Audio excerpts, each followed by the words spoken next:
কি অবস্থা সবার? আশা করি তোমরা ভালো আছো।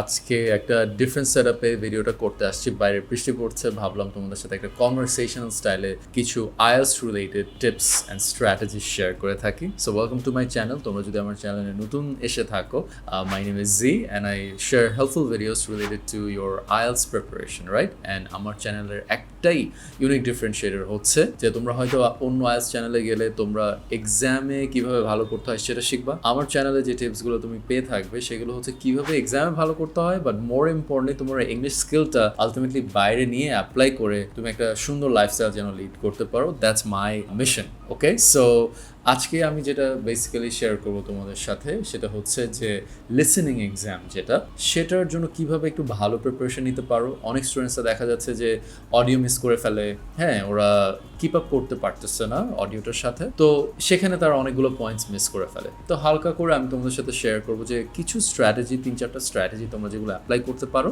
সেগুলো করে কিভাবে তোমার লিসেনিংয়ে তুমি তোমার ডিজায়ার্ড স্কোরটা অ্যাচিভ করতে পারো। অবশ্যই একটু ছোটো করে বলি, তোমার যদি ভিডিওটা ভালো লেগে থাকে please make sure to give it a thumbs up, and কোনো questions থাকলে shoot them in the comments below. I'll be happy to answer them. And also তোমরা যদি কোনো ভালো IELTS training center খুঁজে থাকো, আমার কিন্তু একটি connected academy বলে IELTS training center আছে where we literally provide the best IELTS training courses. So যদি আমাদের কোর্সের সম্পর্কে জানতে চাও, next batch কবে স্টার্ট হবে জানতে চাও, make sure to sign up through the link in the comments. এখন আসি আজকের ভিডিওটা যে কিভাবে তুমি তোমার IELTS এর লিসেনিং স্কোরটা বাড়াতে পারো। সো শুরুতে আসি যে দেখো, একটা বাড়ি বানানোর সময় তোমরা কিন্তু দেখবা কোনো ফাউন্ডেশন ছাড়া কিন্তু দেয়াল তোলা হয় না, আর দেয়াল উঠে গেলেও কিন্তু কাজ শেষ না, তাই না? জানালা নেই, দরজা নেই, কিছু টেস্ট করা হয়নি যে আদৌ বিল্ডিংটা কি স্ট্রাকচারালি প্রপার না কিনা। সো দেখা যাচ্ছে একটা বাড়ি বানানো হয় একটা অর্ডার মেনে, একটার পর একটা, আগে ফাউন্ডেশন, তারপর স্ট্রাকচার, তারপর অবশেষে ফাইনাল ওয়াক থ্রু, যেখানে একটা বাড়িকে ফুললি টেস্ট করে দেখা হয় যে ওকে ইটস প্রপার, মানুষ ট্যালেন্টেড থাকতে পারবে। তো দেখা যাচ্ছে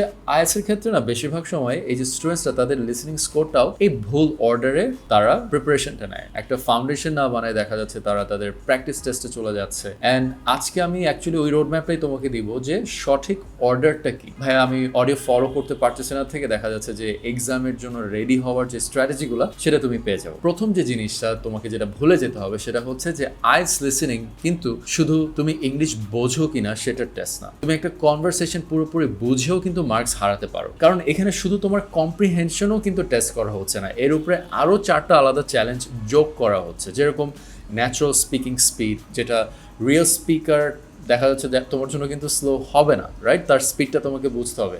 ডিফারেন্ট অ্যাকসেন্ট থাকে, অনেক সময় চেনা অ্যাকসেন্ট থাকে না, ইন্ডিয়ান অ্যাকসেন্ট চাইনিজ অ্যাকসেন্ট হয়ে যেতে পারে। তারপর মাঝে মধ্যে প্যারাফ্রেজ ইনফরমেশন থাকে, যে যা শুনছো সেটার উত্তর কিন্তু ওই শব্দেই থাকবে না, অথবা শুনতে শুনতে দেখা যাচ্ছে তোমার অ্যান্সার লিখতে হচ্ছে, সো পজ করার কিন্তু কোনো সুযোগ নেই। সো অনেক বাংলাদেশি স্টুডেন্ট এই সেকশনটাকে কিন্তু আন্ডারস্টিমেট করে ঢোকে, ভাবে যে আচ্ছা আমি তো মোটামুটি ইংলিশ পারি, এটাই যথেষ্ট, কিন্তু তা না। কারণ লিসেনিং কম্প্রিহেনশনের সাথে সাথে এই 4টা জিনিসও কিন্তু তোমাকে আলাদা করে ওরা টেস্ট করবে তোমার এক্সামে। সো দেখছো একটা স্কোরের নিচে কিন্তু আসলে 2টি আলাদা সমস্যা লুকিয়ে থাকে। একটা লিসেনিং স্কিলের সমস্যা, যেখানে তুমি কি বলা হচ্ছে সেটাই ধরতে পারছো না। আরেকটা হচ্ছে এক্সাম টেকনিকের সমস্যা, যেখানে তুমি শুনেছো ঠিকই কিন্তু কোয়েশ্চেনটাকে কীভাবে হ্যান্ডেল করতে হবে সেটা তুমি বুঝতে পারছো না। সো ভুল সমস্যাটা ফিক্স করলে কিন্তু তোমার সময় নষ্ট হবে। অ্যান্ড আজকের এই ভিডিওতেই আমি এই রোড ম্যাপটা তোমাকে দিয়ে দিব যেটা কীভাবে ফিক্স করতে হয়। সো শুরুতেই আসি হচ্ছে তোমার ফাউন্ডেশনটাকে ঠিক করা। দেখো, কোনো এক্সাম টেকনিক যদি কাজে লাগাতে চাও তার আগে তোমাকে একটা ফাউন্ডেশন তৈরি করতে হবে। এই স্টেজে যেটা হচ্ছে, তোমার এক্সাম নিয়ে কোনো ভয় লাগার কোনো দরকারই নেই, তুমি আগে শুধু তোমার লিসেনিং এবিলিটিটাকে ট্রেন করতে থাকো। সো ফাউন্ডেশন তৈরি করার জন্য যে জিনিসগুলো তোমাকে ফোকাস করতে হবে সেগুলো হচ্ছে প্রতিটি শব্দ ধরার চেষ্টা না করে আগে তুমি তোমার মেইন আইডিয়াটাকে, মানে ওর জেসটা কি, ওটার স্পেসিফিক ডিটেলটা কি বলতে চাচ্ছে সেটা শোনার অ্যাবিলিটিটাকে ইমপ্রুভ করা।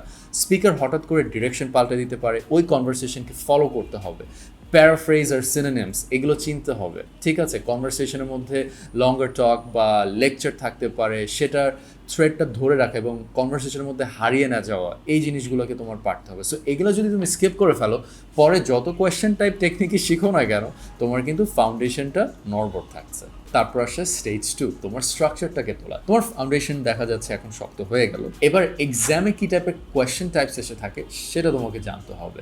সো কি কি কোয়েশ্চেন্স আসে, মাল্টিপল চয়েস থাকবে, ফর্ম কমপ্লিশন থাকবে, তুমি এগুলো নোট নিতে পারো by the way, note completion থাকবে, টেবিল কমপ্লিশন থাকবে, শর্ট অ্যান্সার কোয়েশ্চেন্স থাকবে, ক্লাসিফিকেশন থাকবে, ম্যাপস আর ডায়াগ্রামস থাকবে, ফ্লো চার্ট কমপ্লিশন থাকবে। সো দেখা যাচ্ছে প্রতিটা কোয়েশ্চেনে কিন্তু একটা আলাদা স্কিল টেস্ট করবে, আর প্রতিটারই অ্যাপ্রোচ কিন্তু আলাদা।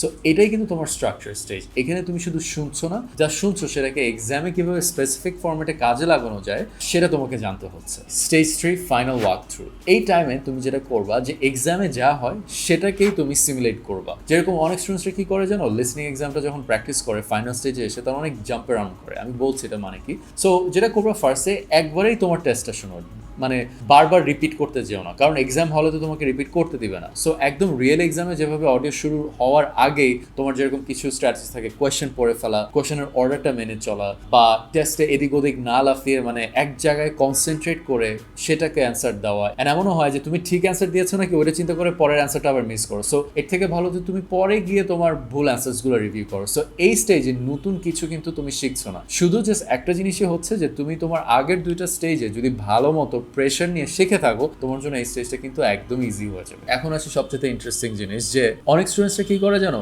ওরা বারবার এই টেস্ট দিয়ে চিন্তা করে যে আচ্ছা মেবি আমার স্কোরটা ইমপ্রুভ হয়ে যাবে। তারা হয়তো তোমার ওই যে স্টেজ 1 স্টেজ 2তে আমি যে জিনিসগুলো বলেছি ওগুলো ঠিক মতো ফলো করে, ওরা ভাবে যে আচ্ছা আমি মক টেস্ট দেই আমার স্কোরটা বাড়বে। বাট চিন্তা করো যদি একটা বিল্ডিংয়ে আমি ফাউন্ডেশন না দাঁড় করে আমি জাস্ট বিল্ডিংটাকে দাঁড় করালাম এবং সেখানকার তুমি ভাড়াটিয়া হলা, তুমি জানো যে আচ্ছা বিল্ডিং এর ফাউন্ডেশন উইক, ঠিক আছে আমি আরো 3 মাস পরে এসে উঠবো, হয়তো বিল্ডিংটা ভেঙে পড়বে না। তো তার মানে কি 3 মাস পরে আসলে কি বিল্ডিং আসলেও না ভেঙে পড়ার চান্স আছে? অবভিয়াসলি না। So that's actually a very false impression that you might have, যে না আমি জাস্ট মক টেস্ট দিতে থাকি আমার স্কোর ইমপ্রুভ করবে। সো দেখা যাচ্ছে বেশি বেশি আরো এক্সাম দিয়ে এক্সাম প্রেশার যোগ করে বারবার আবার রিপিট করে জিনিসটাকে নষ্ট করে কোনো লাভ নাই। সো তাহলে তুমি বুঝবা কিভাবে যে কখন কোন স্টেজে জাম্প করা উচিত? Pretty simple, have patience. ফার্স্টেই তোমার যে একদম যে স্টেজটা আমি বললাম ওইটার উপর ফোকাস করো, টাইম দাও নিজেকে, কোয়েশ্চেন টাইপে ড্রিল করো বা নিজের ফাউন্ডেশনটাকে ঠিকঠাক দাঁড় করাও, তারপর যাও মক টেস্টে এবং সময় নিয়ে নিয়ে করো। আর যদি এমন হয় যে আচ্ছা মক টেস্টে তোমার রেজাল্ট খারাপ আসছে, আবার আসো, come back to the basics. ঠিক আছে, এইটাই যে আমার একটা বিল্ডিং যদি আমি জানি যে আর্থকোয়েকে পড়ে যাবে, আমি তার ওয়ালস ঠিক করতে যাবো না, আমি তার পিলার্সগুলোকে আগে ঠিক করতে যাবো, তার ফাউন্ডেশনটাকে আবার দরকার হলে ভেঙে আমি ওই বিল্ডিংয়ের ফাউন্ডেশনটাকে আবার ঠিক করবো। সো এটাই কিন্তু আসল strategy, there is no secret sauce. আমার কাছে যে জিনিসটা মনে হয় যে অনেক আইএলস ইউটিউবাররা বা অনেক আইএলস গুরুরা ওরা যেটা করে, they try to give you the secret sauce. There is no secret sauce. হ্যাঁ, যেরকম বলে না, hard work and persistence ensures that you're going to become successful. So have some patience, give yourself some time, have some faith in yourself, believe in yourself to be able to pull it off. Don't give up hope yet. ওকে, তো এটাই। তোমাদের যদি তাও কোনো feedback থাকে, কোনো comments add করার থাকে, make sure put them in the comments below. আর তোমরা যদি আমাদের আইএলটিএস ট্রেনিং একাডেমির কোর্সেসগুলো ট্রাই করতে চাও, ট্রাস্ট মি ইউ গোনা লাভ ইট। আমাদের যে অফারিংসগুলো আছে খুবই ইউনিক, ইন্ডাস্ট্রিতে এগুলো কেউই ম্যাচ করতে পারে না। সো তোমরা জাস্ট একটু কল দিয়ে জানার চেষ্টা করো, নিচে দেওয়া লিঙ্কে সাইন আপ করো, আমার টিম তোমাকে একটা কল দিবে, your gonna get to know everything about our courses. So that being said, আশা করি ভিডিওটা দেখে ভালো লেগেছে। অ্যান্ড এরকম আরও সেটআপে যদি ভিডিও দেখতে চাও, make sure to let me know in the comments and I'll probably bring them in the future. Okay, that being said, thank you so much for watching this video and I'll see you in the next video.